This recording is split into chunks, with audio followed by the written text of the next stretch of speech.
요즘은 옛날에 비해서 이렇게 홀로 살아가는 사람들이 참 많습니다. 그래서 1인 가구가 굉장히 많이 늘어나다 보니까 이런 대형마트를 가다 보면 이제 홀로 사는 사람들을 위해서 이렇게 음식도 예전에는 뭐 수박 한 통이 아니라 수박 반 통, 4분의 1통 이렇게 하면서 1인 가구들을 위해서 이렇게 배려하는 그런 식품들도 많이 나오는 것 같고, 또 가구나 가전제품들도 1인용을 위한 그런 가구들도 늘어나는 추세인 것들을 보게 되어집니다. 요즘은 이 인터넷의 발달과 또 스마트폰의 등장으로 인해서 사람들은 이제 더불어 사는 것보다 홀로 살아가는데 아주 익숙해졌습니다. 그래서 특별히 요즘 이렇게 10대, 20대 이런 젊은이들을 보면 이 스마트폰 시대에 태어난 세대잖아요. 그러다 보니까 스마트폰 하나만 있으면 또 이렇게 노트북이나 이런 것들 하나만 있으면 혼자서 이렇게 잘 살아요. 혼자 음악도 듣고, 커피숍에 가도 나이 든 사람들은 다 둘, 셋, 넷이 앉아 있지만 젊은 사람들은 혼자 앞에다가 이 스마트폰이나 이런 노트북을 놓고 혼자 커피 마시고 혼자 공부하고 혼자 하는 그런 일들을 살아가는 대단히 익숙한 모습들을 바라보게 됩니다. 특별히 이제 이 나이 든 사람들도 점점 더 이 기계에 익숙하다 보니까 혼자 사는데 이렇게 불편함 없이 살아가는 모습들을 이렇게 자주 보는데요. 정말 사람들이 혼자 사는 게 좋아서 혼자 살아가는 것일까요? 그게 너무 행복해서? 그렇지는 않은 것 같아요. 살아가고 더불어 살아가는 일들에 부대끼는 일들이 사실 많잖아요. 관계가 사실 어렵잖아요. 그러다 보니까 부닥치고 싶지 않아서 그래요.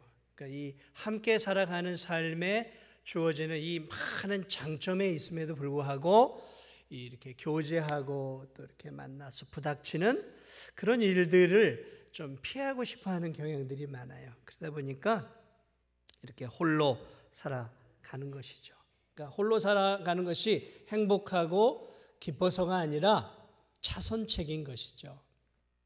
사람은 하나님이 우리를 만들 때 공동체 이론으로 만들었어요. 아담 하나 딱 만들어 놓은 게 아니라 교제하라고 하와를 만들어 주셨고, 또 거기서 자녀들을 낳게 하시면서 하나님은 인간을 처음부터 사회적인 관계 속에서 삶을 살도록 우리를 원래 그렇게 만들어 놓으셨어요. 그래서 서로 주고받고 교제하고 대화하고 또 격려하고 위로하고 칭찬하고 힘을 주면서 공동체 안에서 풍성한 삶을 살도록 우리를 그렇게 만들어 놓으셨어요. 그렇기 때문에 홀로 살아가는 것은 사실 외로운 것이죠. 그래서 그 외로움을 달래고 숨기기 위해서 사람들에게 스마트폰에 더 집착하게 되어지고, TV나 또는 우리가 알고 있는 것처럼 이런 삶 속에서 주어지는 그런 외로움을 견뎌내기 위해서 애완동물이라든지 이런 것들을 더 키우는 일에 더 집착을 하는 것이죠. 홀로 살아가는 삶을 견디기 위해서죠. 그러므로 우리가 우리의 삶 속에서 마음을 나눌 수 있는 좋은 친구들 몇 명을 갖고 있다면 그 사람은 신불신을 막론하고 참 그래도 행복한 사람에 들어가는 거죠. 내 마음을 나누고 내 속에 있는 것들을 나눌 수 있는 친구를 내가 내 인생 속에 몇 명 가지고 있다면 제가 볼 때 그 사람은 그래도 행복한 사람이에요. 또 사랑하는 마음을 나누고 이렇게 같이 먹고 마시고 하는 따뜻한 가족을 내가 가지고 살아가고 있는 삶, 참 복된 삶 아니겠습니까? 복된 삶이죠. 한 걸음 더 나아가 이렇게 우리가 이렇게 교회 안에서 이렇게 믿음의 신앙생활을 하고 있는데 마음을 나누고 기도의 제목을 나누고 또 내가 받은 하나님의 은혜를 나눌 수 있는 그러한 성도들을 내가 몇 명 갖고 있다면, 그냥 이렇게 예배드리고 구역에 그냥 묶여 있고 이런 그냥 틀 안에 있는 그런 정도가 아니라 내 신앙을 나누고 내 삶을 나누고 내 아픈 기도의 제목을 나눌 수 있는, 정말 신앙의 것들을 나눌 수 있는 그런 친구 같은 그런 성도들을 내가 이 진도중앙교회에서 몇 명 가지고 있다면, 그 성도들에게 있어서 이 진도중앙교회는 평생 함께하고 싶은 교회고 또 평생 다니고 싶은 교회가 될 수 있어요. 그러나 예배를 드리고 함께 이렇게 찬양을 드리고 있지만 내 마음을 나누는 그런 진솔한 신앙의 동역자들이 한 명도 없다면, 예배를 드리는 이 시간은 좋을 수 있지만 공허한 마음과 또 외로운 마음을 가지고 신앙생활을 할 수 있는 것이죠. 여러분은 이 진도중앙교회 안에 정말 마음과 기도의 제목을 나누고 또 아픔을 나누고 신앙의 기쁨과 이런 것들을 나눌 수 있는 그런 성도들이 몇 분이나 계세요? 몇 분이나 갖고 있습니까? 한번 생각해 보세요. 굉장히 중요한 질문이에요. 저는 오늘 이 아침에 여러분과 함께 아브라함에게 큰 힘을 주었던 한 사람을 여러분과 함께 좀 나누려고 해요. 그걸 통해서 우리가 알고 있는 아브라함이 아브라함 될 수 있었던 또 하나의 놀라운 신앙의 동역자가 나와요. 지속적인 관계를 맺었는지 안 맺었는지 우리는 정확히 알 수 없지만 어쨌든 아브라함은 이 한 사람을 통해서 그의 믿음이 성장하고 위로와 힘을 얻게 되죠. 저는 이 사건에 등장하는 한 인물을 통해 그렇구나. 우리가 하나님 한 분만으로도 충분하지만 그러나 삶을 살아가는 데 있어서 믿음의 진솔한 동역자들이 얼마나 우리의 인생에, 우리의 신앙에 중요한가를 오늘 이 본문을 통해 함께 좀 나눠보려고 합니다. 지난주에 저는 여러분과 함께 아브라함이 북방의 큰 네 나라 왕에 의해서 포로로 잡혀간 롯과 롯을 건지기 위해 자신의 가신 318명과 주변에 이 동맹을 맺은 부족들을 연합해서 아브라함이 장군처럼 싸움을 진두지휘해요. 그리고 아브라함은 밤에 기습 공격을 통해서 큰 승리를 거두게 되어지고, 그리고 조카 롯을 비롯해 소돔의 모든 사람들과 재물을 다 되찾게 되어지죠. 자, 그리고 오늘 보면은 이 큰 승리를 하고 오늘 이 개선 장군과 같이 오늘 가나안으로 돌아오는 아브라함 일행 속에 일어난 한 사건인데요. 이 돌아오는 길목에 오늘 한 사람이 아브라함을 맞이합니다.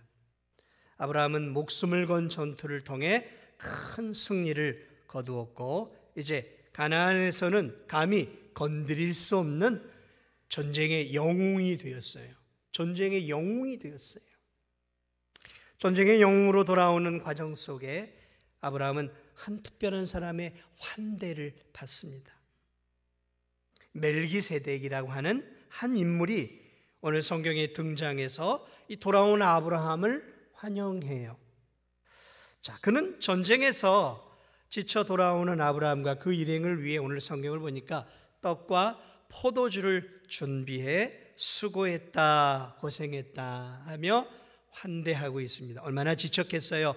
수백 킬로를 가서 적들을 물리치고 또 돌아온 길이니까 얼마나 승리에 찼지만 진액이 빠졌겠습니까? 그런 아브라함의 일행을 위해 떡과 포도주로 그들을 맞이하고 있어요. 그리고 오늘 성경에 보니까 하나님의 이름으로 아브라함을 축복해 줘요. 그리고 아브라함을 통해 큰 승리를 이루신 하나님을, 이 멜기세덱이라고 하는 한 인물이 하나님을 찬양해. 하나님을 찬양해. 이게 참 전에 이 본문을 보면서 뜬금없이 나타난 이 한 사람을 통해 놀라게 되어지는데, 왜냐하면 이 사람이 아브라함보다 더 큰 믿음을 가지고 가나안 땅에 이미 살고 있었다는 거죠. 복음에 불모지고 하나님에 대한 지식에 불모지었던 이 가나안 땅에 놀랍게도 아브라함보다 더 큰 믿음을 가지고 있는 한 사람이 등장해서 아브라함의 승리를 축하해주고 승리를 가져오신 그 하나님을 찬양하고 있는 거죠. 도대체 이 사람은 어떤 사람이냔 말이죠. 자, 오늘 이 사람이 어떤 사람일까? 오늘 성경은 이 사람에 대해서 몇 가지 정보를 제공해 주고 있는 거죠. 이 사람의 정체가 무엇인가를 드러내 주고 있습니다. 그는 오늘 성경의 18절 보니까 가나안 땅, 그러니까 아브라함이 살고 있는 지역에서 멀지 않은, 아브라함이 헤브론 지역에 살았으니까 멀지 않은 지역에 살고 있었던 가나안 땅 살렘 지역이라고 표현하고 있는데, 대부분의 학자들은 이 살렘을 우리가 알고 있는 예루살렘으로 알고 말하고 있습니다. 자, 이 살렘 지역의 왕이었어요. 그러니까 우리가 알고 있는 이 예루살렘일 수도 있고 또 그 근처의 다른 지역일 수도 있겠지만 어쨌든 살렘 지역의 왕이었어요. 왕. 근데 여러분, 이 살렘이라고 하는 말은 히브리 말로 평화라는 의미예요. 평화, 평강. 그래서 우리가 예루살렘이 그런 의미가 있는 거예요. 평강이라는 의미예요. 그러므로 그는 평강이라는 의미를 지니고 있는 살렘이라고 하는 지역의 작은 왕이었어요. 이 살렘, 평강이라고 이름 짓는 이 나라의 왕의 이름이 무엇이었냐 보니까 멜기세덱이에요. 멜기세덱. 이 멜기세덱은 히브리 말로 의의 왕이다라는 의미예요. 그러니까 이 사람의 이름이 의의 왕이에요. 의의 왕. 멜기세덱, 의의 왕이라는 거죠. 이름 참 좋죠? 의의 왕. 평강을 의미하는 평강의 도성의 왕이었고 이름도 의의 왕이에요. 의의 왕이다. 근데 놀라운 사실은 18절에서 이 사람이 하나 더 직분을 갖고 있는데, 왕이었을 뿐만 아니라 18절을 보니까 지극히 높으신 하나님의 제사장이다라고 표현하고 있어요. 왕의 직분과 제사장의 직분을 동시에 겸하고 있었던 대단히 특별한 사람이었다는 것이죠. 우리가 알고 있는 것처럼 제사장이라고 하는 것은 하나님과 인간 사이의 중보자로서 제사를 하나님께 올려드리는 중보자의 역할이에요. 제사를 드리는. 그런데 이 제사장이라는 직분은 이 시대에는 거의 드물었어요. 특히 하나님의 제사장의 직분은 언제부터 공식적으로 생겨났냐면 이 아브라함 시대로부터 약 500년이 지난 뒤에 모세 시대에 하나님이 모세의 형 아론을 제사장으로 삼으면서 그때부터 본격적으로 하나님의 제사장의 직분이 본격적으로 생겨났어요. 그런데 이 제사장 직분이 생기기 500년 전 아브라함 시대에 이미 하나님이 세워놓은 제사장이 있었다라는 거예요. 그러니까 하나님이 이미 공식적 제사장이 생기기 500년 전에 이 살렘 왕이었던 이 멜기세덱을 이 복음의 불모의 땅이었던 가나안 지역의 제사장으로, 하나님의 제사장으로 세워놓고 그 멜기세덱이 거기서 평강의 왕, 의의 왕으로서 그 지역에서 왕으로서 제사장으로서의 업무를 감당하고 있었다는 거죠. 놀라운 일이죠. 이 신약 서신으로 오면 히브리서 7장에서 오늘 이 아브라함을 환대했던 멜기세덱을 다시 이렇게 이야기합니다. 히브리서 7장 1절부터 뭐라고 얘기하냐면 오늘 우리가 읽은 이 본문과 비슷하게 얘기를 해요.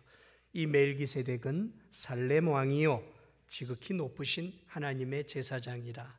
여러 왕을 쳐서 죽이고 돌아오는 아브라함을 만나 복을 빈 자라. 아브라함이 모든 것의 10분의 1을 그에게 나누어 주니라.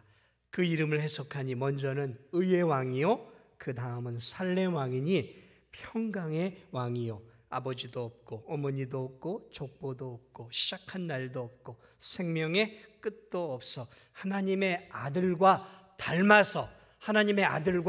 닮아서 항상 제사장으로 있느니라. 그러니까 하나님의 아들과 유사한 역할을 감당한 제사장이었다라고 아브라함을 환대했던 이 멜기세덱을 히브리 기자는 그렇게 지금 표현해 주고 있습니다. 그러니까 이 대단히 특별하고 성경에 이 멜기세덱의 족보가 없어요. 아버지가 누구고 어머니가 누구고 어느 집하고 그런 것들이 기록되어진 미스테리한 인물이죠. 그러나 그가 정말 아버지가 없고 어머니가 없었던 게 아니에요. 성경에 기록되어 있지 않다라는 거죠. 기록되어 있지 않다라는 거죠. 그런 이 미스테리한 한 인물이 이미 믿음을 갖고 있었던 이 한 인물이 목숨을 걸고 사람들을 구원해 돌아오는 아브라함과 그 일행을 위해서 뭘 했는가? 오늘 성경을 보니까 이 멜기세덱 왕이 전쟁으로 지치고 힘든 아브라함 일행을 격려하고 축하하기 위해서 많은 떡과 포도주를 가지고 나왔어요. 말 그대로 지치고 힘든 그들을 격려하는 축하의 어떻게 보면 이제 잔치를 베풀어 주는 것이죠. 잔치를. 얼마나 힘들었겠어요. 긴 전쟁, 먼 전쟁 아니겠어요. 수백 킬로를 가서 전투를 벌이고 승리해 왔는데 어느 누구도 그들을 환대하는 사람은 아무도 없었어요. 그런데 이제 거의 다 온 과정 속에 이 멜기세덱 왕이 아마 자기의 신하들과 백성들을 불러서 이제 준비를 시켰던 것 같아요. 떡과 포도주, 이제 식사죠. 축하의 식사를 쫙 배설해 놓고 기다리고 있었다라는 것이죠. 아브라함이 얼마나 놀랐을까요? 아무도 자기를 환대해 줄 거라고 꿈에도 생각을 하지 못하고 있는데 그 지역의 살렘 왕이고 의의 왕이라고 불리는 이 하나님의 제사장이 자신을 환대하며 잔치를 베풀어 놓고 있는 거예요. 소박한 잔치죠. 소박한 식탁을 준비해 놓고 있어요. 얼마나 큰 힘이 되었겠어요. 얼마나 큰 힘. 그것을 먹고 마시면서 아브라함은 기력과 또 새 힘을 얻었겠죠. 그런데 떡과 포도주만을 가지고 왔던 게 아니라 오늘 이 자신의 목숨을 두려워하지 않고 하나님이 기뻐하시는 이 생명을 살리고, 롯이 누굽니까? 자신의 조카이기도 하지만 롯은 믿음의 형제였어요. 믿음의 형제. 오늘 말하면 믿음을 가지고 있는 믿음의 사람들을 건져온 거잖아요. 또 생명을 살려온 거잖아요. 무자비한 하나님을 믿지 않는 자들에 의해서 하나님의 백성들이 또 무고한 생명들이 끌려간 것들을 건져온 거잖아요. 하나님이 기뻐하는 일을 했단 말이죠. 하나님이. 그래 오늘 이 멜기세덱이 그것을 인정해주고 있어요. 그래서 19절에 이렇게 얘기합니다. 그가 아브라함에게 축복하여 이르되 천지의 주제이시오 지극히 높으신 하나님이여 아브라함에게 복을 주옵소서. 이 기도 속에 이 멜기세덱이 정말 하나님을 믿고 있었던 하나님의 제사장이 맞구나. 왜냐하면 하나님을 우리가 알고 있는 그런 천지를 다스리시는 주인이시오 하고 고백하고 있어요. 천지를 다스리고 통치하시는 하나님, 천지 창조를 하시고 이 세상 만물을 주관하시는 하나님, 그렇게 고백하고 있어요. 지극히 높으신 하나님, 우리가 믿고 있는 그 하나님을 그대로 고백하고 있어요. 그러면서 뭐라고 얘기해요? 지극히 높으신 하나님, 상천하지에 온 세상을 다스리시는 하나님, 이 아브라함에게 복을 주시옵소서. 제사장으로서 하는 기도를 하고 있는 거예요. 왜요? 자신의 생명을 아끼지 않고 이렇게 믿음의 사람을 건져오고 무고한 생명을 다시 찾기 위해서 자신의 목숨을 아낌없이 드린 이 아브라함의 이 존귀한 이 사명 감당을 누가 인정해주고 있어요? 멜기세덱이 인정해주고, 이런 거죠. 네가 정말 하나님이 기뻐하는 일을 했구나. 네가 정말 하나님이 기뻐하는 일을 했구나. 하나님, 이렇게 하나님이 기뻐하는 일을 감당한 이 아브라함, 자신의 목숨을 아끼지 않고 이 귀한 사명, 하나님의 뜻을 이루어드린 하나님, 이 아브라함 내버려 두지 마시고 하나님, 이 아브라함에게 복을 주시옵소서.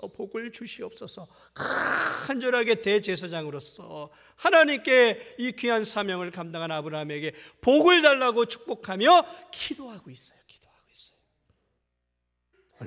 얼마나 멋진 일입니까? 예. 아브라함을 제대로 바라본 거죠. 그 전쟁의 의미를 캐치해낸 거예요. 이 제사장은 이 아브라함이 벌였던 이 전쟁이 어떤 전쟁이었던 것인지 알았던 거죠. 그저 자신의 야욕에 의해서 영토를 넓히고 자신의 부를 넓히고 자신의 땅을 넓히기 위했던 전쟁이 아니라 자신의 믿음의 백성을 살리고 무고한 생명을 살리기 위한 하나님이 기뻐하는 전쟁을 했던 것들을 알아본 거예요. 그리고 그를 축복해 주고 있어요. 그리고 한 걸음 더 나아가 오늘 이 아브라함이 큰 승리를 얻고 돌아온 것이 아브라함의 능력, 아브라함의 전략, 아브라함의 전쟁의 전술, 이런 것들을 통해서 아브라함이 영웅이 되어진 것들을 통해 아브라함을 영웅으로 높이고 있는 게 아니라 하나님께서 이 전쟁에 개입하셔서 아브라함을 사용하셔서 하나님께서 이 전쟁의 승리를 가져오셨습니다 하면서 이 전쟁의 승리를 하나님께 돌리며 이 전쟁의 승리를 가져오신 하나님을 찬양하고 있어요. 하나님을 찬양하고 있어요. 전쟁을 통해서 20절을 보니까 너희 대적을 내 손에 붙이신 지극히 높으신 하나님을 찬송할지로다. 이야, 이 멜기세덱은 이 전쟁의 의미뿐만 아니라 이 전쟁 속에 누가 이 전쟁을 운행하시고 주장하고 계신지를 정확히 보고 있어요. 하나님이 아브라함을 통해 이루신, 그러니까 이 전쟁의 승리는 누가 가져오신 거예요? 하나님이 가져오신 걸 알고 있었던 거예요. 그래서 뭐라고 하고 있어요? 이 전쟁의 승리를 가져오신, 너를 통해 전쟁의 승리를 이루신 하나님을 찬송할지어다. 아브라함이 기분이 좋을까요? 나쁠까요? 자기가 목숨을 걸고 한 전쟁이잖아요. 그러면 야, 아브라함 잘했어 축하해 주는 건 좋은데, 야, 네가 정말 전략도 잘 짜고 전술도 잘 짜고 기습도 하고, 야, 너 정말 대단해 하고 이렇게 좀 정말 큰 전쟁의 영웅 아니에요. 가나안에서 이제 전쟁의 영웅이 되었단 말이죠. 그러면 이 아브라함을 높여줘야 되는데 하나님을 높이고 있단 말이죠. 아브라함의 반응은 어땠을까요? 오늘 아브라함의 이 반응, 멜기세덱이 하나님을 높이고 하나님을 찬양하고 아브라함을 환대하고 있던 이 것에 대해서 아브라함이 어떤 반응을 내었을까요? 오늘 이 아브라함이 멜기세덱의 반응에 서운함을 느꼈을까요? 저 같으면 아니 먼저 좀 나를 좀 칭찬해 주고, 응? 내가 한 거잖아. 어쨌든 내가 목숨을 걸고, 그러면 야, 너 잘했어 이렇게 좀 칭찬해 줘야 되는 거 아닌가? 그런데 여러분, 아브라함이 놀랍게도 오늘 이 본문을 보면 이 전쟁의 승리가 자기가 한 것이지만 자기를 통해 하나님이 역사하셨다라는 것들을 인정해요. 멜기세덱의 반응에 그가 겸허히 동의를 해요. 그는 자신을 높이지 않고 하나님을 높이는 아비멜렉의 반응에 기쁨으로 화답을 하고 있는 모습들을 볼 수 있어요. 우리 성경을 한번 다시 볼까요? 그렇게 얘기해요. 그러자 아브라함이 어떻게 반응을 했는지 한번 볼까요? 20절을 보면, 다시 보면, 너희 대적을 내 손에 붙이신 지극히 높으신 하나님을 찬송할지로다 하며 아브라함이 그 얻은 것에서, 전리품이죠, 그 얻은 전리품에서 10분의 1을 멜기세덱에게 주었더라. 여러분, 멜기세덱이 누구라고요? 멜기세덱은 하나님의 제사장이었어요. 제사를 드리는, 그러니까 멜기세덱에게 10분의 1을 드렸다는 것은 이 10분의 1을 누구에게 드린 거죠? 하나님께 드린 거예요. 하나님께. 누구의 말을 듣고요? 멜기세덱의 말을 듣고. 너에게 승리를 주신 것은 네가 잘해서만이 아니라 하나님께서 너의 생명을 생명사계 안에 붙여주시고 너의 전쟁 속에 역사하여 주셔서 네가 하나님의 도우심을 통해 이 큰 승리를 얻고 생명을 건지고 이 큰 전리품을 가지고 돌아온 것이야. 그러자 멜기세덱 앞에 아브라함이 취했던 것은 무슨 소리 하는 거야? 내가 했지. 건방진에 이렇게 당한 것이 아니라 성경은 기록되어 있지 않지만 아멘, 아멘, 맞습니다. 멜기세덱이요, 맞습니다. 이 전쟁을 승리로 이끌어주게 하신 것은 하나님이십니다. 하나님이 내 생명을 보호하셨고 지켜주셨고 내 가신들을 지켜주셨고 그래서 이렇게 큰 승리를 이룬 게 맞습니다. 맞습니다.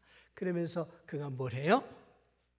그 이야기를 들으면서 전쟁의 승리는 정말 하나님이 주셨다는 것을 다시 한번 아브라함이 확신을 갖는 거죠. 하나님이 주셨던 것을 의심하지 않았지만 멜기세덱이라고 하는 제사장의 그러한 고백을 통해 선포를 통해 맞아 하나님이 하신 거야. 그래서 자신이 목숨을 걸고 생명을 걸고 벌었던 전리품들의 10분의 1을 기꺼이 하나님께 11조로 올려드려요. 이 11조라는 게 모세 시대 하나님이 구약에서 허락을 하기 시작한 것인데 놀랍게도 믿음의 조상 아브라함은 모세 시대에 11조가 있기 전에 오늘 자신이 믿음으로 믿음의 고백으로 누가 가르쳐 주지도 않았는데 10분의 1을 생명 같은 자신의 이 전리품을 하나님의 제사장 앞에 하나님께 드리고 있는 놀라운 모습들을 바라볼 수 있습니다. 저는 이것들을 통해서 여러분과 함께 이 아브라함과 이 멜기세덱의 모습들을 통해 아까도 제가 소두에 말씀드렸던 것처럼 신앙인들은 어떤 사람들이 되어야 하는가 그런 것들을 다시 한번 깊이 깨닫게. 여러분 이게 지금 아브라함 이야기를 쭉 해나가면서 우리가 기억해야 할 사실은 아브라함이 될 수 있었던 것은 저절로 되어진 것들이 아니었다라는 거죠. 신앙의 삶 속에 이렇게 신앙이 도약하는 것들이 이렇게 눈에 두드러지게 이렇게 하나씩 드러나요. 오늘 이 사건을 통해서 아브라함이 이 멜기세덱이라고 하는 자신보다 더 신앙의 수준이 높았던 이 한 사람을 통해서 아브라함의 믿음이 지금 여기서 다시 껑충 뛰어 올라오는 사건이에요. 그러니까 이걸 놓치면 안 돼요. 아브라함의 믿음이 이 정도였는데 이 멜기세덱이라고 하는 수준 높은 신앙인을 만나면서 아브라함의 신앙이 멜기세덱처럼 껑충 뛰어 올라가요. 이 높은 믿음의 사람을 통해서 지치고 상한 그 하나님의 영광을 위해 전쟁의 승리를 이끌었던 이 아브라함의 그런 믿음을 누가 인정해 주었냐면 멜기세덱이. 그러니까 이 멜기세덱이 그의 전쟁을 하나님의 전쟁으로 인정을 해주고 그의 승리를 하나님의 승리로 인정을 해주고 그를 통해 역사하신 하나님을 높이면서 이 멜기세덱의 고백을 통해 이 아브라함이 뭘 가지고 있냐면 그래 맞구나 내가 생각했던 게 맞구나 그러면서 하나님이 나를 통해 역사하셨구나 그러면서 이 멜기세덱을 통해 아브라함이 새 힘을 얻어요. 그리고 그의 믿음이 껑충 자라 올라가요. 누구를 통해서요? 격려해주고 지지해주고 있는 멜기세덱을 통해서. 여러분 우리의 믿음이 언제 자랄까요? 내가 믿음으로 살아갈 때 하나님이 응답을 주실 때도 우리의 믿음이 자라지만 내가 믿음으로 살아가고 내가 주를 위해 살아가고 뭔가 주님을 위해 힘을 다할 때 내 믿음의 삶을 격려해주고 지지해주는 그런 성도들 참 집사님, 정말 하나님 기뻐하는 일을 했어요. 정말 그게 하나님이 원하는 일이야. 잘했어, 집사님. 잘했어, 권사님. 그렇게 사는 게 맞는 거야. 이렇게 격려해 주면 어떨까요? 나는 힘들어 주님을 위해 살고 있는데 나를 격려해 주고 지지해 주고 내 신앙 속에서 역사하시는 하나님을 찬양하는 내 주변의 성도들이 있을 때 내 믿음은 더 단단해지고 더 견고해지는 거예요. 내가 믿음으로 살아가는데 아무도 지지해 주지 않아요. 내가 힘들게 믿음을 지키고 있는데 아무도 격려해 주지 않아요. 얼마나 외롭고 힘들겠어요. 그런데 기도생활 열심히, 힘든 가운데서 기도생활 열심히 하면 권사님, 집사님, 장로님 이렇게 어려운데 이렇게 참 정말 믿음으로 살아가시네요. 정말 잘하고 계세요. 그런 소리 한번 들어보세요. 힘이 나겠어요? 안 나겠습니까? 힘이 나는 거예요. 힘이 나는 거예요. 아브라함이 믿음의 조상 아브라함이 되었던 것은 홀로 잘해서 되어진 게 아니에요. 이렇게 자신보다 더 뛰어난 믿음의 사람이 그의 믿음을 인정해주고 격려해주고 지지해주면서 아브라함은 한 단계 더 믿음의 도약을 할 수 있었던 거예요. 사랑하는 여러분, 서로서로에게 믿음의 격려를 해주시기 바랍니다. 지지해주세요. 믿음으로 살아가는 모습 볼 때 잘하고 있구만. 뭐 저렇게 한다고 뭐 얼마나 이렇게 시기하고 이렇게 질투하는 게 아니라 집사님, 권사님, 장로님 정말 믿음으로 사는 모습 보니까 너무 보기 좋아요. 제가 은혜 받았어요. 그 모습 보면서 야, 나도 저렇게 살아야 되겠다 그런 마음이 들었어요. 이런 말을 들을 때 외롭지만 힘들지만 믿음으로 살아가는 그 성도는 더 힘을 얻는 거예요. 더 힘을 얻는 거예요. 사랑하는 여러분, 아브라함만 신앙이 자랐을까요? 아니요. 멜기세덱도 힘이 됐어요. 이렇게 멜기세덱이 하나님을 찬양하고 힘있게 얘기할 때 아브라함이 그게 왜 하나님 때문입니까? 내가 목숨 걸고 했는데 이렇게 얘기했을 때 멜기세덱은 어땠을까요? 멜기세덱도 힘이 빠지겠죠. 그런데 이 멜기세덱의 신앙의 고백 앞에 아브라함이 아멘, 맞습니다, 그렇습니다 하면서 이 모든 승리는 하나님이 허락하신 것입니다 하면서 이 모든 승리 하나님이 허락하신 것입니다. 이 전리품 내 생명을 걸었지만 하나님이 은혜를 주셔서 가져온 것입니다 하고 그 전리품의 생명 같은 전리품의 것들을 하나님의 제사장에게 드릴 때 이 제사장의 마음속에 무엇이 이렇게 믿음으로 살아가는 사람들이 있구나 하면서 이 제사장 또한 이 멜기세덱 또한 큰 위로와 힘을 얻었을 거예요. 여러분, 자문을 보면 철을 날카롭게 한다고 했어요. 신앙의 사람이 다른 신앙의 사람을 더욱더 믿음의 사람으로 만들어주는 거예요. 그냥 나 혼자 홀로 독고다이식으로 신앙생활에서 믿음이 자라는 게 아니에요. 우린 서로서로에게 영향을 미치는 거예요. 어떤 영향을 미쳐야 될까요? 믿음을 떨어뜨리고 실망시키고 좌절시키고 그렇게 만드는 게 아니라 서로 함께함으로 서로의 믿음을 세워져 가는 거죠.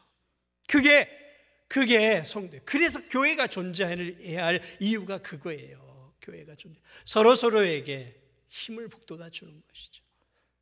오늘 우리가 이 본문을 통해 이 부분을 놓쳐서는 안 돼. 이 부분. 그러나 여러분, 또 하나 우리가 기억해야 할 사실이 있어요. 그것이 무엇입니까? 아브라함이 감격해서 했던 것이 뭐예요? 10의 1조를 드렸어요. 아니, 10의 1조가 공식적으로 나온 것은 500년 뒤에요. 모세를 통해 하나님 이스라엘 백성들에게 11조를 내라고 공식적으로 율법에 넣어준 것은 500년 뒤인데 500년 전에 아브라함은 하나님의 은혜 안에서 11조를 드려요. 11조를 드려요. 사랑하는 여러분, 저는 이 모습을 보면서 우리가 이 11조라는 것을 이 아브라함처럼 드려야 되는구나. 아브라함 같은 믿음을 가지고 드려야 되는 것이구나. 11조의 정신이 아브라함 안에 있었구나라는 것들을 제가 깨닫게 되었어요. 생각해 보십시오. 아브라함은 어느 누구도 11조를 드리라는 얘기가 없었어요. 그런데 멜기세덱이 당신의 생명을 붙잡아 주시고 당신에게 은혜를 주셔서 당신이 승리를 얻은 것입니다 라는 그 말을 듣고 아멘, 아멘. 하나님 내 생명을 건지셔 주셨군요. 하나님이 승리를 주셨군요. 그러면 하나님 내가 어떻게 보답해야 되겠습니까? 그러면서 그가 그 생명의 승리를 얻은 전리품 가운데 기쁨으로 10의 1조를 드린 거예요. 그러므로 그 10의 1조는 뭐예요? 그의 생명과 맞바꾼 거란 말이죠. 생명과 맞바꾼 생명 같은 물질을 하나님께 먼저 드린 거예요. 이게 11조의 정신이에요. 11조의 정신. 우리가 하나님 앞에 11조를 잘 드리는 성도님들이 많아요. 하나님 나에게 생명을 주시고 나에게 건강을 주시고 나에게 일할 수 있는 일터를 주시어 하나님 생명과 같은 시간을 드리고 내 재능을 들여서 내가 이런 물질을 얻었습니다. 그렇죠. 그러므로 내가 받은 이 물질은 전리품이에요. 생명과 맞바꾼 거잖아요. 내 시간, 내 정성, 내 에너지를 다 쏟아 생명과 맞바꾼 게 내 월급이에요. 내 물질이란 말이죠. 아브라함과 같은 거예요. 이런 것을 바라봤을 때 이거를 내가 해서 얻은 것이라고 생각하면 어떻게 하나님께 드릴 수 있겠어요? 못 드리는 거예요. 아깝죠? 그런데 하나님이 나에게 생명을 주시고 하나님 나에게 건강을 주시고 하나님이 나에게 먹고 살 수 있는 은혜를 주셔서 하나님 나에게 이렇게 주셨네요. 하나님 감사합니다. 주신 것도 하나님의 은혜신데 그러며 내게 주신 물질의 은혜에 감사해서 하나님께 아브라함이 감사의 마음을 담아 올려드렸던 것처럼 사랑하는 성도 여러분, 11조를 드리고 계시는 성도님들 그런 마음으로 드리십시오. 아브라함처럼 드리십시오. 아브라함의 마음처럼 하나님 생명과 같은 은혜를 내게 주셨는데 감사합니다고 드리는 거예요. 그런 마음으로 11조를 드리는 거예요. 내라고 하니까 하나님 내라고 하니까 그런 마음이 아니라 감사의 마음으로 드리는 것이죠. 그게 11조의 정신. 이미 11조가 생기기 전에 11조의 정신. 저는 우리 사랑하는 성도님들에게 부탁을 드립니다. 이 11조 드리십시오. 그 11조 안에는 감사가 있어야 됩니다. 내 생명과 같은 것들을 모든 것을 주신 하나님께 올려드리는 것이죠. 이 11조의 정신을 우리가 놓쳐서는 안 되는 거예요. 저는 11조를 못 드리는 성도들을 얼마든지 이해해요. 왜냐하면 11조는 믿음이 없으면 못하는 거예요. 작은 믿음이면 못하는 거예요. 그러므로 이건 강요할 수가 없는 거예요. 왜? 믿음이 있어야만 드릴 수 있는 거기 때문에 그래요. 그러나 저는 우리 성도님들에게 이런 것들을 통해서 여러분의 삶 속에서 하나님이 주신 그 놀라운 은혜와 복을 감사로 표현하는 이 11조를 드리는 삶을 살기를 저는 축원을 드립니다. 이게 복된 삶이에요. 복된 삶이에요. 하나님의 은혜 정말 감사하는 삶은 11조를 드리는 삶이에요. 내 생명과 같은 것들을 드리는 것이에요. 왜? 생명을 주신 하나님이시기 때문에. 못 드려도 좋습니다. 그러나 못 드려도 믿음이 작아서 못 드려도 좋아요. 그러나 왜 11조를 드리는 거야? 그건 구약시대에 끝난 거 아니야. 교회가 욕심이 많아서. 그런 마음은 갖지 마세요. 그렇게 하나님의 말씀을 왜곡하지는 마세요. 못 드리면 그저 내 믿음이 연약해서 나는 아직 믿음이 안 되니까 그렇게 하나님 앞에 죄송스러운 마음을 갖고 살면 되는 거예요. 못 드린다고 누가 뭐라고 하는 사람 없어요. 그러나 이왕 드리시는 거 하나님 앞에 드릴 때에는 정말 그런 마음을 가지고 아브라함이 드리듯 드려야 하는 것이죠. 말씀을 마무리합니다. 사랑하는 여러분, 오늘 이 전쟁에서 승리하고 돌아온 아브라함을 환영해 주었던 이 멜기세덱. 그런데 이 멜기세덱은 아무리 생각해도 누군가를 많이 닮았어요.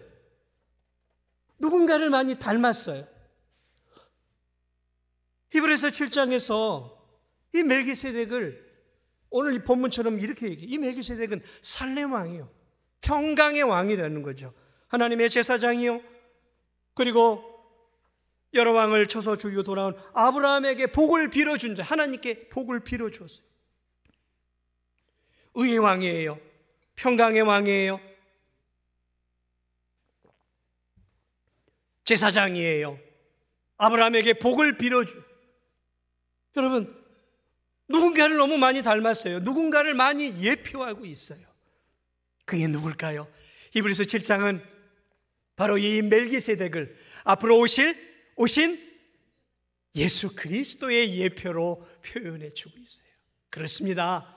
아브라함을 축복해 주었던 멜기세덱은 한 인간이었지만 앞으로 인간으로 이 땅에 오실 하나님의 아들이시고 의의 왕이시고 평강의 왕이시고 우리와 하나님 사이를 이어서 우리를 하나님께로 인도하는 대제사장이신 예수 그리스도를 예표해 주는 예수 그리스도의 모형으로 오늘 성경에 등장하고 있는 것이죠. 예수 그리스도는 원래 의의 왕이었어요. 공의와 정의의 하나님이에요. 하나님은 공의의 하나님, 정의의 하나님이에요. 의로 세상을 다스리시는 분이에요. 그리고 의로 공의로 세상을 다스리는 그 나라는 필연적으로 평강이 찾아오는 거죠. 그러므로 의의 왕이고 평강의 왕은 같은 말이에요. 같은 말이에요. 의와 평강이 다스리는 나라는, 의가 다스리고 정의가 다스리는 나라는 평강의 나라가 될 수밖에 없는 것이죠. 그 의와 평강이 되신 하나님이 2000년 전에 이 땅에 오셨어요. 왜 오셨을까요? 죄로 인해서 하나님과 멀어져서 영원한 지옥을 갈 수밖에 없는 저와 여러분들에게 영원한 구원의 은혜를 주시고 영원한 구원의 의를 주시고 하나님과 우리 사이에 잃어버렸던 참된 평강과 평화를 다시 회복시켜 주시기 위해 이 땅에 오셔서 의롭게 사셨고 십자가를 우리의 죄를 대신해 대신 지심으로 우리를 위해 대신 형벌을 받으시고 다시 부활하심으로 하나님과 우리 사이에 막혔던 죄의 담을 허물고 하나님의 의를 우리에게 주시기 위해 다시 부활하셨어요. 그러므로 이 예수 그리스도를 나의 구주요 나의 주님으로 믿는 자에게는 그 예수 그리스도를 믿는 그 순간 그는 예수 그리스도의 십자가에서 주어진 그 놀라운 십자가의 의를 받게 되어져 의로운 사람이 되어질 뿐만 아니라 하나님의 의를 받게 되어짐으로 막혔던 하나님과의 원수의 관계가 회복이 되어서 하나님과 평화의 관계, 평강의 관계가 회복되어지는 역사가 일어나는 것이죠. 왜냐하면 하나님과 우리 사이에 의의 제사장이 그분의 법의 피를 통해 하나님과 우리 사이를 연결해 주었기 때문에, 그러므로 예수 그리스도는 의의 왕이시고 평강의 왕이심을 여러분 믿으시기 바랍니다. 그분을 통해 우리가 하나가 되었어요. 그리스도의 안에 하나가 되었던 것이죠. 사랑하는 여러분, 그렇습니다. 오늘 이 사건을 통해 우리는 예수 그리스도를 기억해야 돼요. 사람과 사람 사이의 아름다운 만남과 회복도 기억해야 하지만 이 땅에 다시 오실 예수 그리스도를 바라봐야 되는, 그 예수 그리스도는 우리의 구주가 되어 우리에게 의와 평강을 주셨을 뿐만 아니라 지금도 하나님 보좌 우편에 앉아서 하나님께 우리를 위해 기도하고 계셔요. 우리의 믿음을, 우리의 신앙을, 우리의 삶을 위해 하나님 앞에 기도해 주고 계시. 하나님이여 아브라함에게 복을 주시옵소서라고 기도했던 멜기세덱처럼 하나님의 보좌 앞에서 하나님께 하나님이여 진도중앙교회 성도들에게 복을 주시고 저들의 믿음이 흔들리지 않도록 하나님이여 은혜를 주옵소서. 지금도 하나님 보좌 우편에서 대제사장으로 우리를 위해 중보의 기도를 올리고 계시는 예수님을 믿으시기 바랍니다. 그 예수 그리스도는 거기에서 멈추지 않았어요. 그분은 성령 하나님을 부활하시고 승천하시면서 보내어 주셔서 성령 하나님을 통해 지금도 저와 여러분의 삶을 지키시고 보호하시고 우리가 그리스도 안에서 승리할 수 있도록 우리의 삶을 인도하고 계셔요. 이 멜기세덱이 했던 그 역할을 지금도 하나님은 감당하고 계셔요.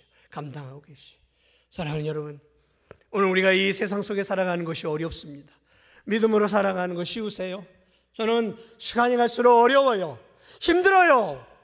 주의를 지키는 것도 쉽지 않고 믿음으로 사는 것도 쉽지 않아요. 하나님의 자녀답게 사는 것 쉽지 않아요. 믿음으로 사는 것 정말 선한 싸움이에요. 기도의 삶을 사는 것 선한 싸움이에요. 믿음으로 헌물을 드리는 것 선한 싸움이에요. 영혼을 건지고 사랑하며 살고 주님이 기뻐하는 삶 힘들어요. 그러나 여러분 잊지 마세요.